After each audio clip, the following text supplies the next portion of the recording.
At this point, we need to know some very basic PHP to get started. Please be patient if you already know this, because we'll soon get into more complex material quite quickly. Let's open Bluefish and get started now.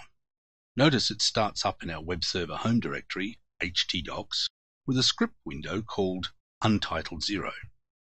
Go to your Snippets pane by clicking on the Snippets button, expand PHP Training, and expand the subfolder Basics. Double-click on PHP Tags Simple. This snippet pastes the simplest PHP script into the script window. It comprises only the PHP tags. Notice that the snippet has been constructed to position the cursor between the tags, ready to enter new PHP code. We've already seen this basic format for the PHP script file, but for any useful application we need to keep strict control over every component. One essential way of doing this is to comment any code we write. The comment is the most important PHP code construct you'll learn. Every beginner thinks they'll remember what their code was for and why it was written. Beginners do this, then spend most of their time trying to decipher their own code. Professionals always comment anything but the most basic code as they go. It's difficult, it requires discipline, but it's well worth the effort. A PHP comment can be a set of one or more lines of text, each preceded by a double forward slash, or it can be any block of text beginning with a slash star and ending in a star slash. That's a slash asterisk and ending in an asterisk slash. To illustrate the first type of comment, position your cursor between the PHP tags, as it is already, and select the snippet PHP Training Examplets Comment Simple. Double-click to paste it into the code pane. You can see the double forward slash at the start of each line.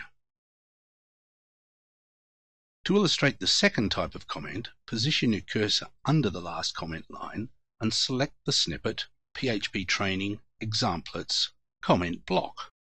Double-click to paste the snippet into the code pane. Again, you can see the slash star at the start and the star slash at the end of the comment block. It's customary, but not mandatory, to start each line of a comment block with an asterisk to make it clear that it's all a comment.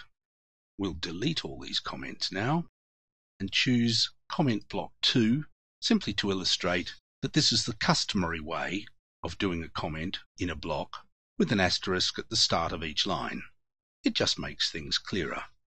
So, whenever we create a new script file, we really should start by describing the file, at very least its name, who wrote it and when. We'll now delete this whole script. It's only an untitled temporary script after all. You can do this by right-clicking in the code pane and selecting Select All, then right-clicking again and selecting Delete. From now on, I'll refer to snippets by their path. They're all in the folder PHP Training, so I won't bother with that bit. Instead of saying expand the snippets folder Basics and select the snippet PHP Tags Documented, I'll simply say open snippet Basics, PHP Tags Documented. So, open snippet Basics, PHP Tags Documented. This snippet has been constructed with parameters which cause it to open a dialog box and ask you for the values of those parameters: file name, your name, and the date. For file name, enter index.php, because this new script is going to replace our home page. Then enter your name, not mine, for the author, and your current date, and click OK. This produces a PHP script with some minimal documentation at the top.